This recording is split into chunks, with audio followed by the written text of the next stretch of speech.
네, 2강입니다. 자, 여기서는 좀 그 사람 이야기예요. 사람 이야기라서 아마 책에는 제가 안 적은 것 같은데 이제 보키 씨부터 시작을 하죠.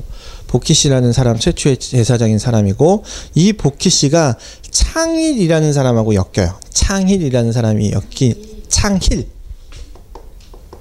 창힐이라는 사람과 엮이는데, 이 사람이 왜 지금 보키 씨랑 엮이냐면, 그러니까 이게 좀 이것도 거의 신화라고 생각하시면 돼요. 뭐 실제적으로 그랬다 안 그랬다가 아니라, 보키 씨가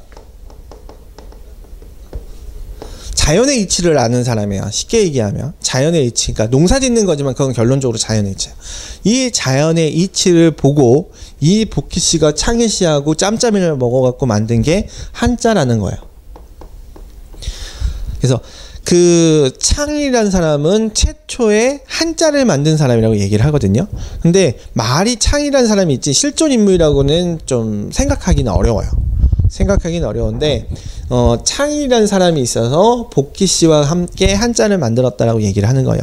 그래서 뭐 가불병정, 자축인묘가 자연의 이치를 담고 있는 것이 이제 보키 씨의 영향으로 창일이 그 이론에 맞추어서 한자라는 걸 만들었다니까, 상용 문자를 만든 게 아니라 한자라는 걸 만들었다는 게 이제 창일이라고 얘기를 합니다. 그래서 그 한자를 보면, 그러니까 정말 십천간 십이지지를 보면, 그래서 제가 십천간 십이지지 한자를 설명한다고 하잖아요. 근데 그거를 보면 결론적으로는 자연의 모든 이치가 그 십천간 십이지지에 다 들어있어요. 그래서 그걸 알고, 자연의 이치를 알고 한자를 만들었다라고 해서 이제 창이라는 사람이 이제 중요하다고 하고요. 그 다음에 이제 내려오는 게 이제 원리소식부라는 게 있습니다. 원리소식부. 그래서 이걸 만든 사람이 이제 낙록자라고 하는데, 이게 십천간을 만든 거예요. 십천간. 그러니까 십천간 십이지지를 만들었다. 그래서 원리속식부라는 게 십천간 십이지지를 만든 사람이 이제 낙록자라고 이야기를 합니다. 근데 그러니까 오행, 자연의 이치, 이거는 이제 보키 씨가 했고, 그거를 좀 더 구체한 십천간 십이지를 낙록자가 만들었다고 얘기를 하고요. 그다음에 그 중간에도 사람이 많이 있습니다. 그러다가 그 다음에 이 낙록자가 유명한 게 누구의 이 낙록자가 스승이냐면, 손자병법 맞나? 손자병법에 나오는 손자의 스승으로 나와요. 낙록자가요? 네, 낙록자가. 그러니까 손자병법의 손자의 스승으로 나오는데, 그러니까 그 이제 이 손자가 언제 뭐 출세를 하고 언제 어떻게 된다라는 얘기를 하는 사람, 그거를 이제 알려준 사람이 낙록자라는, 그러니까 이 사람도 사주를 봤던 사람이에요. 십천간 십이지지를 얘기했던 사람이지만, 그러니까 우리가 어떤 책을 냈다라고 하면 그 사람이 만든 게 아니에요. 그 전에 만든 걸 그 사람이 정리한 겁니다. 그렇게 보시면 돼요. 그러니까 좀 생뚱맞은 소리인데, 공자의 책은 공자가 낸 게 아닙니다. 그 제자가 낸 거예요. 공자의 책은 공자가 안 냈어요. 그 제자가 냈어요. 소크라테스의 이론도 소크라테스가 낸 게 아니라 그 밑에 제자 플라톤이 냈죠. 그러니까 그 말 그대로 불교의 경전도 불교 그 석가모니가 쓴 게 아닙니다. 그 제자들이 쓴 거예요.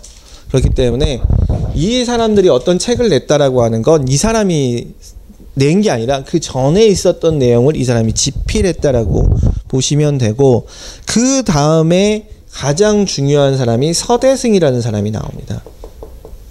서대승. 이 사람이 연애자평서라는 책을 냅니다.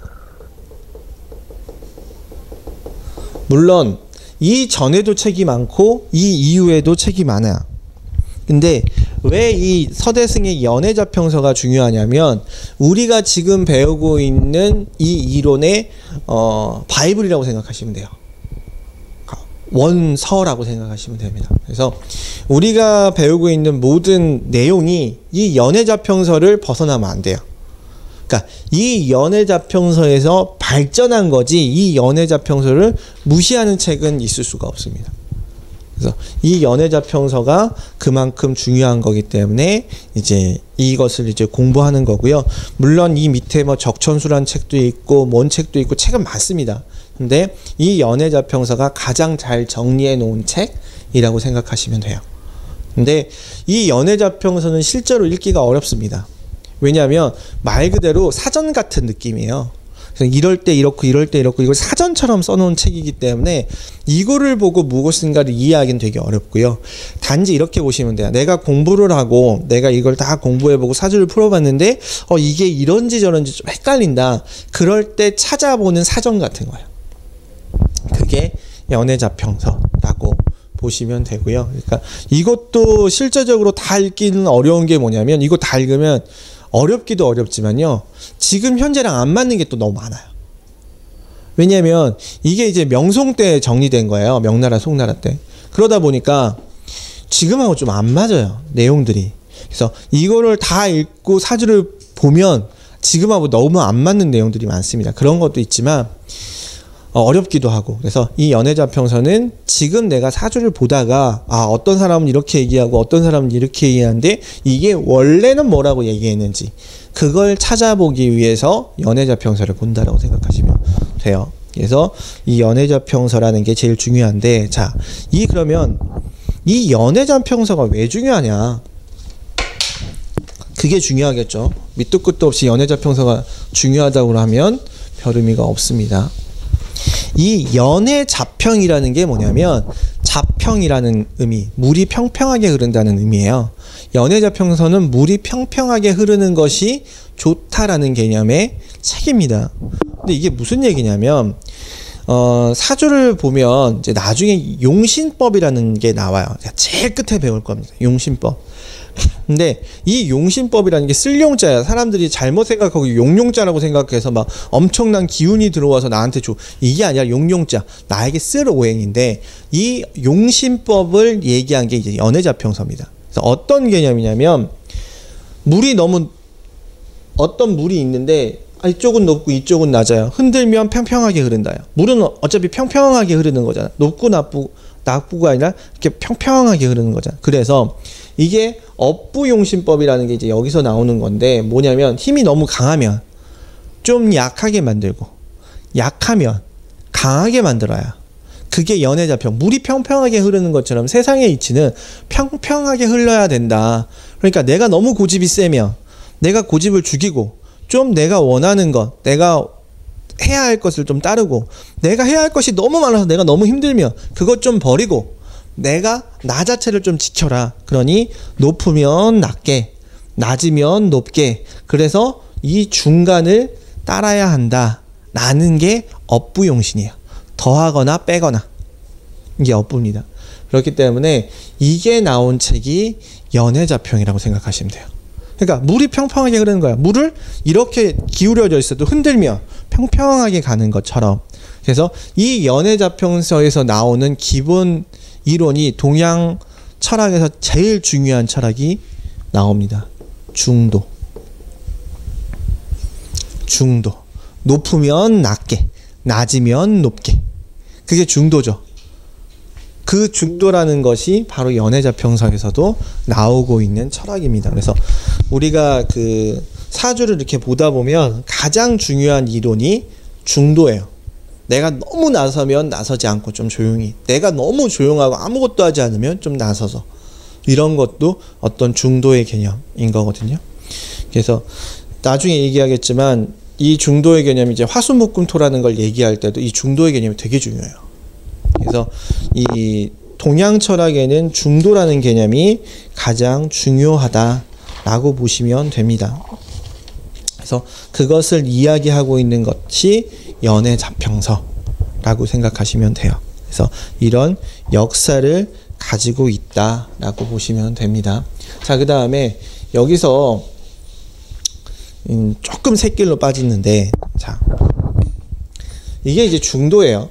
이게 중도입니다. 근데 내가 여기 끝에 있는 사람 또는 여기 끝에 있는 사람이에요. 물론 여기 중간도 많고 여기 중간도 많겠죠.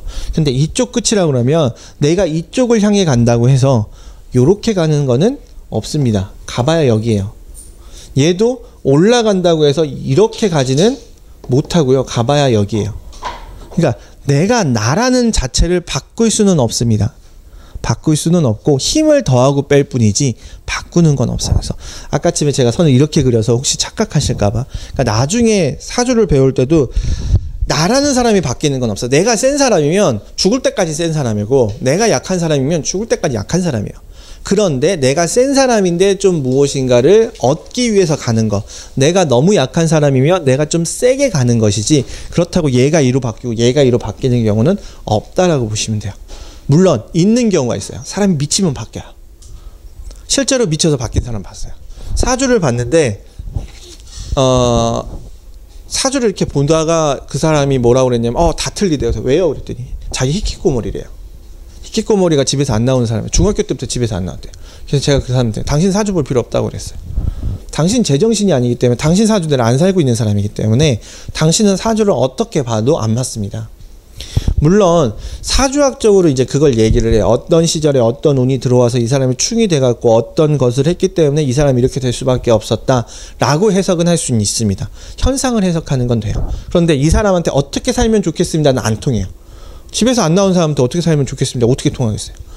안 통해요. 그래서 실제적으로 이 사람이 왜 미쳤는지는 사주학적으로 해석할 수 있는 경우는 있지만, 이 사람에게 어떻게 살면 좋겠습니다는 사주학적으로 못해요. 그냥 인생의 선배로 얘기할 수 있는 부분들은 있지만 실제적으로는 그게 안 됩니다. 그래서 저도 이제 몇 번 봤는데 안 맞아요. 그 사람은 아무것도 안 맞아요. 아무것도 안 맞아요. 그래서 그런 부분이 있다라고 보시면 되고, 자, 그 다음에 중요한 내용이 이제 하도와 낙서입니다. 하도 낙서라고 하는데 재밌는 건 이 하도 낙서를 이렇게 하도와 낙서예요. 하도와 낙서. 하도와 낙서인데 이거를 사람들이 하도 낙서 하니까 하도 낙서를 같은 걸로 알아요. 아닙니다. 이게 나온 시기가 워낙 차이가 나요. 워낙 차이가 나는데 이 하도 낙서가 워낙 중요하다 보니까 하도 낙서 하니까 하도와 낙서를 같은 걸로 보는데 이거 아닙니다. 일단 하도라는 것에 대해서 얘기하자면 지금으로부터 5600여 년 전에, 그러니까 5000년 전에 황웅이 테오보키시에게 천체의 기운, 용마의 등에 나타난 형상을 가지고 천체의 기운을 알려줬다라고 해서 하도입니다. 그러니까 하늘에서 내려온 하늘의 그 어떤 지식을 알려준 게 하도예요. 자, 그 다음에 이 하도와 낙서는 다시 배웁니다. 좀 이따가. 낙서는 4000년 전에, 그러니까 한 1000년 차이가 나요. 낙서는 4000년 전에 9년의 홍수가 끝나고 하나라 우임금이 낙수라는 큰 저수지에서 신구 거북이 등에 그러니까 큰 홍수가 끝나고 이제 그 우임금이 이렇게 가는데 큰 저수지에서 이따만한 거북이가 올라온 거예요. 근데 그 거북이의 등껍질에 쓰여 있는 글자를 보고 이치를 깨달았다는 게 낙서입니다. 그래서 하도와 낙서인데 이게 우리가 배우고 있는 그 이론의 아주 기초 이론이에요. 그러니까 테오보키시가 받았다는 것이 하도, 그 다음에 우임금이 받았다는 게 낙서인데 이 하도 낙서가 이 모든 것의 시작이라고 보시면 되고, 실제적으로는 여기서부터 강입니다.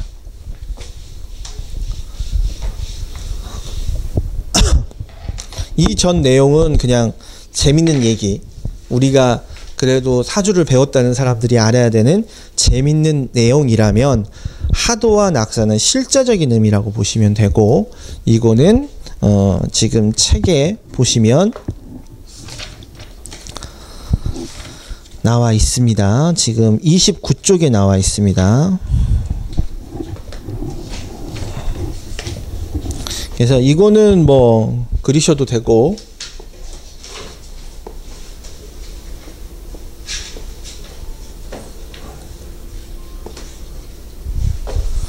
그냥 보셔도 됩니다. 뭐 그리실 필요는 없어요. 책에 있으니까. 근데 내용은 아셔야 됩니다.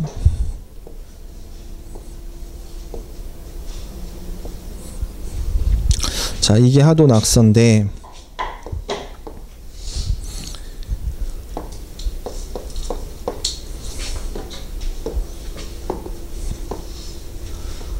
자, 이게 하도예요. 이 하도라는 게 아까쯤에 얘기했던 거북이 등이 아니라 하늘에서 내려온 용마의 등에 새겨져 있는 기운입니다. 그래서 물론 이게 정말 말도 안 되는 소리인데 이게 숫자로 써 있는 건 아닙니다. 하도에 숫자로 써 있는 게 아니라 점이나 이런 걸로 써 있었겠죠. 점이나 이런 걸로 써 있는 겁니다. 그런데 그거를 이제 지금 이게 실제로 나와 있어요. 실제로 나와 있는데 풀기 쉽게 숫자로 쓴 거니까 이게 진짜 그때 숫자로 써 있는 와 신기하다 이렇게 생각하시면 절대 안 되고 이 그 갑골 문자 같은 문자로 써 있었던 거라고 생각하시면 되는데 자 이게 하도 낙서인데 자 이게 지금 자연의 모든 것이에요. 이게 자연의 원래 모든 것입니다. 이게 오행의 개념이 가지고 있거든요. 오행의 개념을 가지고 있어요. 여기서부터 오행이 나오는 겁니다. 자, 일단은 모든 것의 시작을 수입니다. 이 밑에가 수예요. 수, 모든 것의 시작. 시초가 되는 것이고 이게 음이겠죠. 음입니다. 자, 그 다음에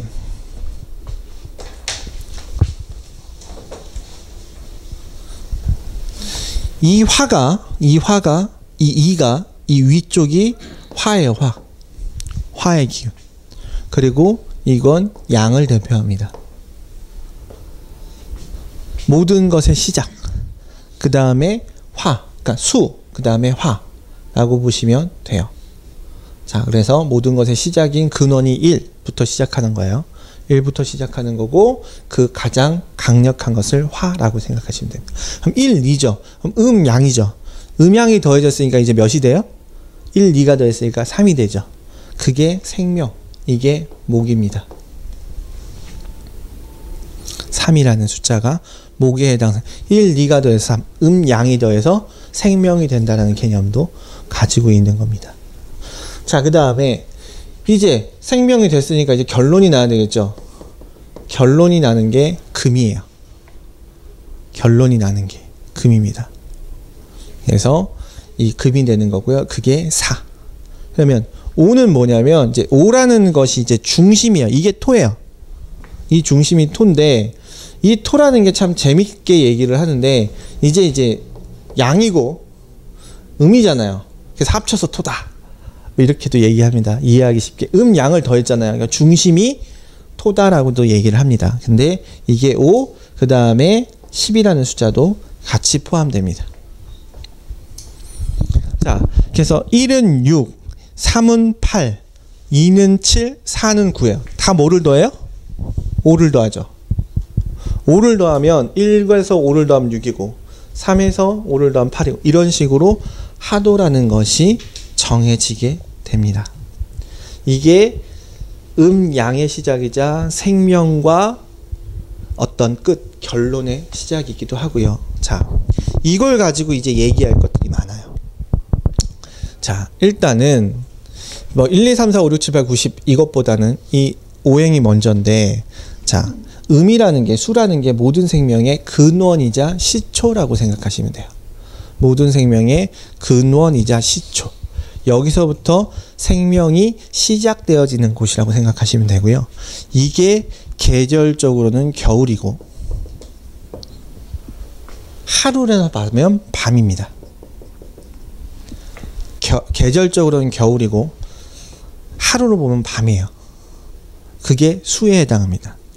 그래서 나중에 얘기하는데 수는 파란색이 아니에요. 수에 해당하는 색깔은 검은색입니다. 이래서 그런 거예요. 밤이잖아요. 그리고 물이 색깔이 어디 있어요? 물이 파란색이라는 건 바다를 그려서 우리가 파란색으로 보는데 실제로 물은 색이 없죠. 물은 색이 없어요. 근데 밤이라고 생각하면요. 무슨 색이에요? 검정색이지. 이 검정색이라는 건 무가 아니고 공이에요. 모든 것을 포용한다는 개념입니다. 그래서 나중에 자수라는 걸 설명할 때도 이 얘기가 다시 나와요. 그래서 모든 것의 근원이 되는 겨울, 그 다음에 밤입니다. 이때 뭐 안 생기죠. 근데 이때 때문에 생기는 거예요. 어찌 보면. 자, 그 다음에 요렇게 돌아가요. 목으로 봅니다. 자, 모든 생명의 근원이니까 이제 뭐가 생겨야 돼요? 생명이 생겨야 되겠죠. 이게 목인데 이게 봄이고 이게 아침이에요. 정확히 얘기하면 해 뜰 때. 그게 목이에요. 그러니까 똑같죠. 겨울에서 아침 되죠. 아니, 겨울에서 봄 되죠. 밤에서 아침 되죠. 그게 목입니다. 이게 뭐냐면 생명이에요. 생명. 제일 중요한 게 생명. 이거는 근원. 토는 근원이고 목은 생명이에요. 근원에서 생명이 생기는 거죠. 그게 아침이고 봄인 거예요. 자, 그러면 화는 어떻게 되나? 화는 계절적으로는 뭐겠어요? 그러면 이제 뭐 남았어요? 여름이겠죠. 자, 그러면 하루로는 뭐겠어요? 하루는 또 아시죠? 흘러가야 돼요. 흘러가야 돼요. 자, 흘러가는 거예요. 그래서 양이가 여름이자 낮인 거예요. 그 다음에 이 화가 사람들이 되게 착각을 하는데 화는 진짜 불이 아니에요. 불이 아니에요.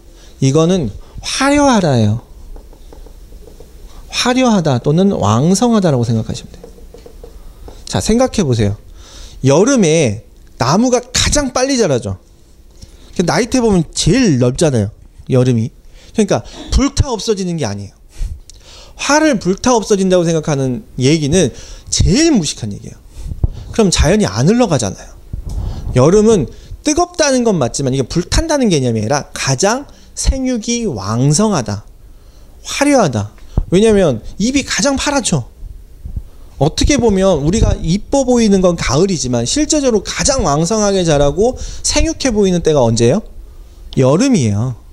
그러니까 화라는 건 불탄다의 개념이 아니라 그 화려는 불타서 화려한 게 아니에요. 가장 잎이 왕성하고 생명력이 느껴지는 그 화려입니다. 그 다음에 왕성하다요. 왜? 대낮이 그 날 중에 가장 밝잖아요. 그죠? 이렇게 되는 것이고, 그 다음이 이제 일로 가야 되는데 이쪽을 먼저 갈게요. 자, 금인데 금은 계절적으로는 뭐겠어요? 가을이겠죠. 이제 가을이고, 그 다음에 이것은 저녁이겠죠. 해질 때. 그죠? 그러면 얘는 뭐냐면 의미로 따지면 결실이에요. 결실. 그러니까 얘는 의미로 따지면 화려하고 왕성한 거라면 얘는 결실입니다. 무엇인가를 마무리한 것. 결실한 건 뭐야? 자, 결과 끝났으니까 열매 맺자가 결실이잖아요. 그러니까 무엇인가를 마무리하는 때라고 생각하시면 돼요. 무엇인가를 마무리하는 때. 그것이 금이에요. 그리고 가을이고 저녁이죠. 자, 그러면 이 열매가 땅에 떨어지면 어떻게 돼요? 다시 겨울을 지나서 다시 봄이 되겠죠. 그래서 이게 봄, 여름, 가을, 겨울이에요. 그러니까 여기서부터 시작된 게 오행인 거예요. 여기서부터 시작된 게 오행인 거예요. 그러니까 이 오행의 이치를 가르쳐주고 있는 게 뭐예요? 하도예요. 그게 하도예요. 그러니까 하도가 중요한 거예요. 이게 하도는 뭐냐면 생을 얘기해요. 생. 움직인다. 얘가 얘를 생하고 얘가 얘를 생하고 얘가 얘를 생하고 얘가 얘를 생하는 그 생을 의미하는 게 하도라고 생각하시면 돼요. 그래서 우리 그 사주를 이제 한 번이라도 배웠었다면 뭐 수생목, 목생화, 화생토, 토생금, 금생수 이 얘기를 하는데 이 생을 얘기하는 게 하도인 거예요. 그러니까 하도를 모르고 오행을 알 수가 없어요. 오행이 어디서부터 시작된 거냐? 하도에서부터 시작된 거예요. 정확히 얘기하면 하도는 오행이자 오행의 상생을 얘기한 겁니다. 자, 그런데 여기서 이제 토가 빠졌죠. 토는 뭐냐면 원래는 얘가 이렇게 바로 안 가고요. 바로 안 가고 중간을 거쳐가요. 그래서 화생토라고 하는데 이 토는 뭐냐면 중도, 중앙이자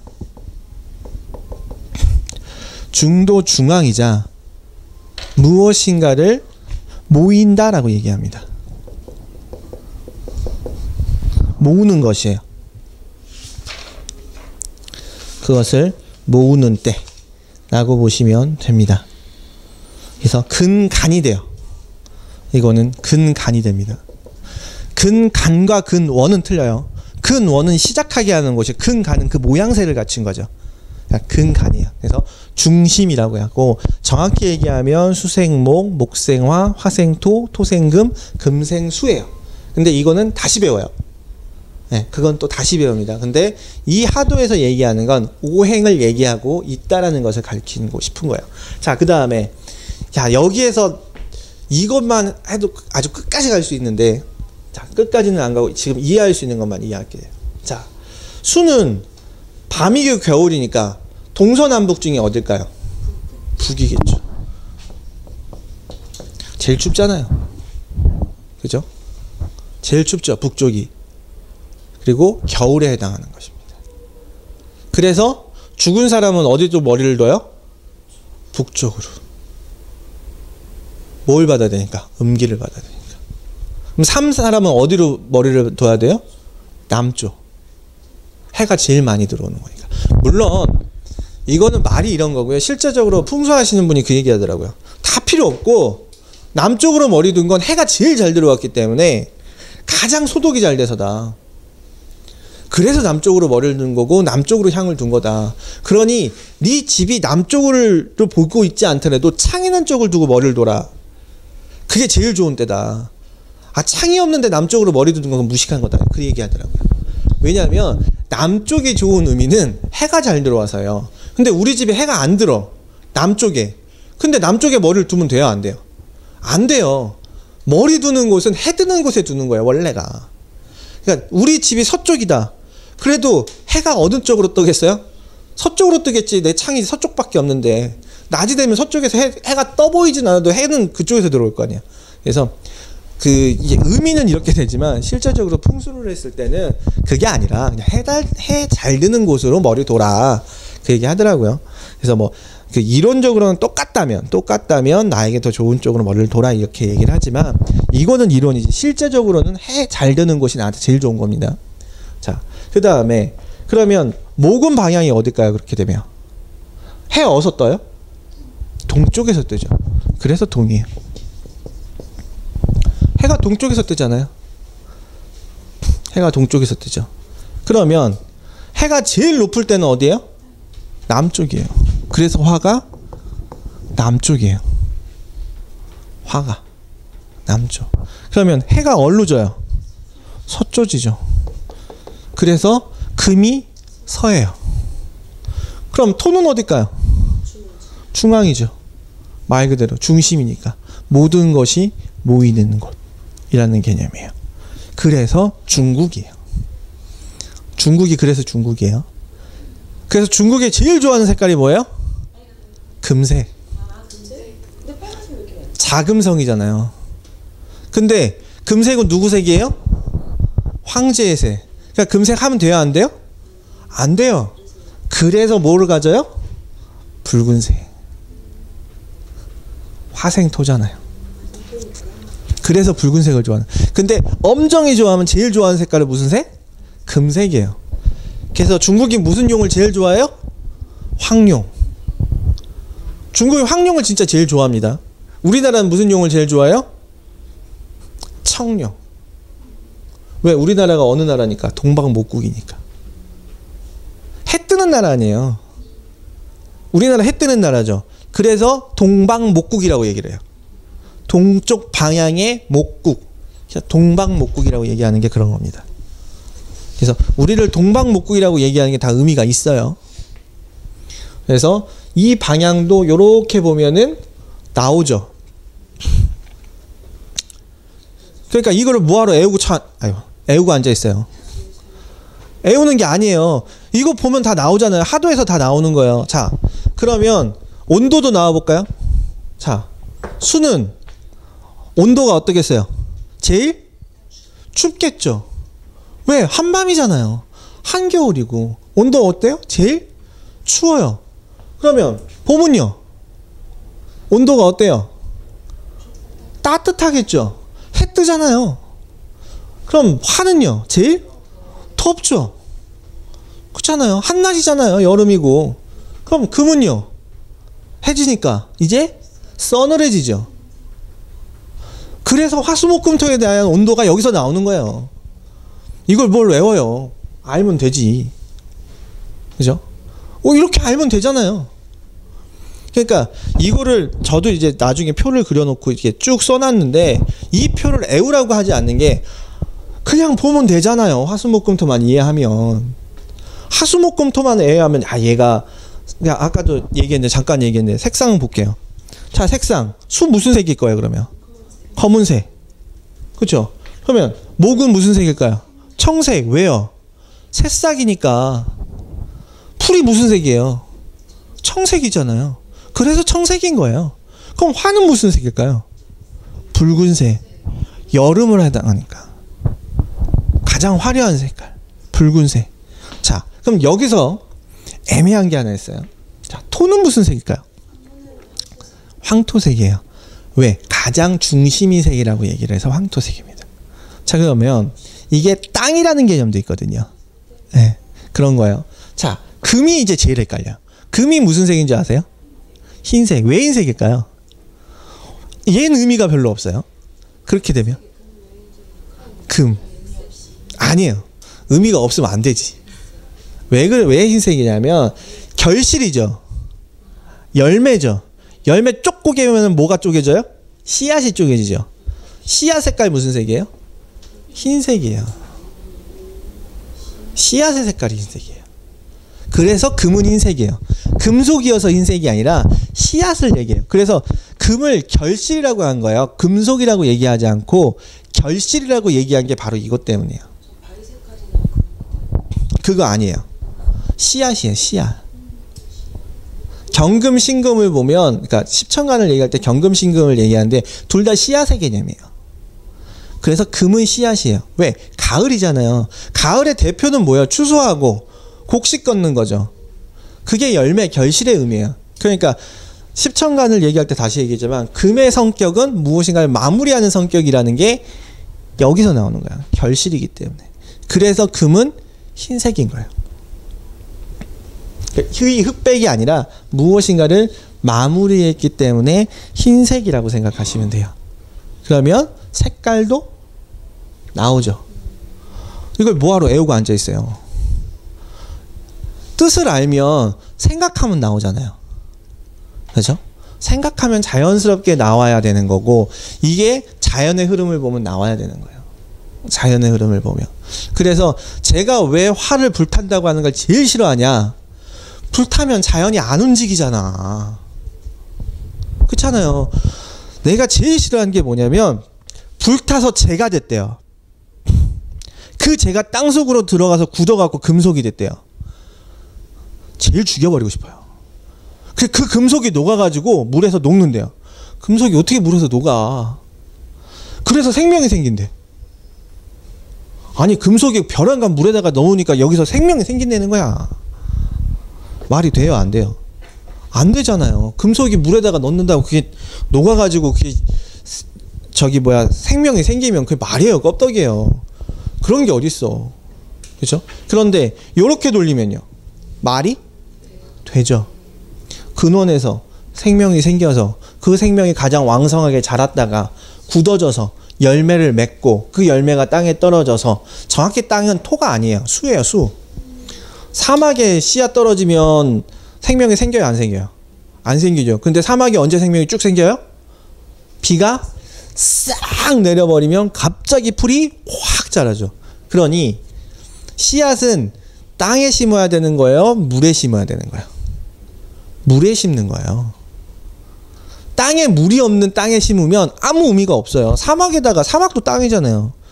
거기다가 씨 뿌린다고 씨 안 자라죠. 근데 비가 오면, 물이 들어오면 그때서야 비로소 생명이 생기는 거예요.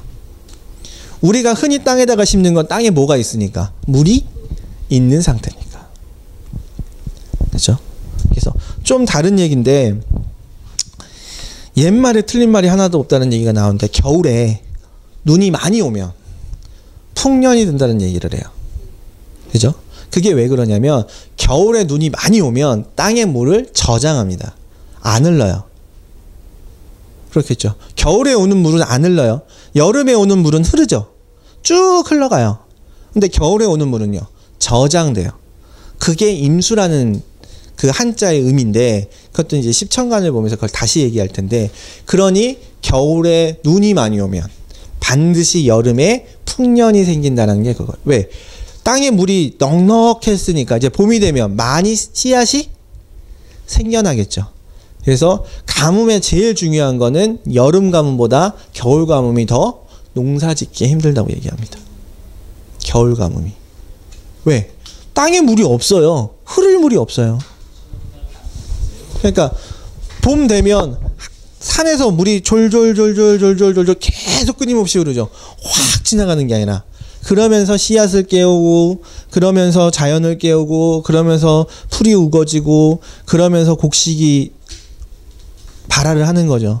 그래서 겨울이 원래 수에 해당한다라고 얘기하는 물에 해당한다는 것도 그 의미를 가지고 있습니다. 그래서 밑도 끝도 없이 겨울에 비 오면 좋다라고 얘기하는 게 아니에요. 그래서 이 오행을 가지고 그 얘기를 하고 있다라고 보시면 됩니다. 그래서 이걸 알면 되는데 자, 그 다음에 이제 하나만 좀 더 하고 이제 잠깐 쉬고 한 번 더 할게요. 왜냐하면 이 앞의 내용은 조금 많이 끊어가는 게 처음 하시니까 좀 지루하시고 집중하시라고 좀 많이 끊어가도록 하겠습니다. 자, 일단 이 숫자 아까 치면 이 가운데 숫자만 봤죠. 이 가운데 숫자만 봤어요. 근데 그 이후의 숫자를 봐야 되는데 이게 자 1, 2, 3, 4, 5, 6, 7, 8, 9, 10이에요. 자, 이게 여기서부터 여기를 선천수라고 얘기를 합니다. 선천수. 여기서부터 여기를 성수라고 얘기를 하는데 자, 이 토는 중심이죠. 토는 중심이에요. 토는 중심인데 생수, 성수 이렇게 얘기하는데 생수라는 건 뭐냐면 태초부터 만들어진 숫자. 그러니까 하늘의 숫자예요. 하늘의 숫자. 그걸 생수, 그러니까 생겨난 숫자, 하늘의 숫자. 자, 그럼 성수는 건 뭐냐면 토, 땅이기도 하지만 이게 인간이기도 해요. 이 토라는 게 인간에 의해서 실제로 작용하는 숫자. 그래서 이거를 성수, 이루어진 숫자라고 얘기를 합니다.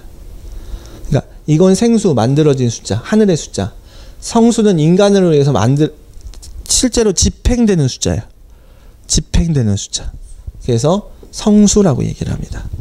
그래서 1부터 5까지를 더하면 이게 5가 중심이니까 더하면 6, 더하면 7, 더하면 8, 더하면 9, 더하면 10이에요.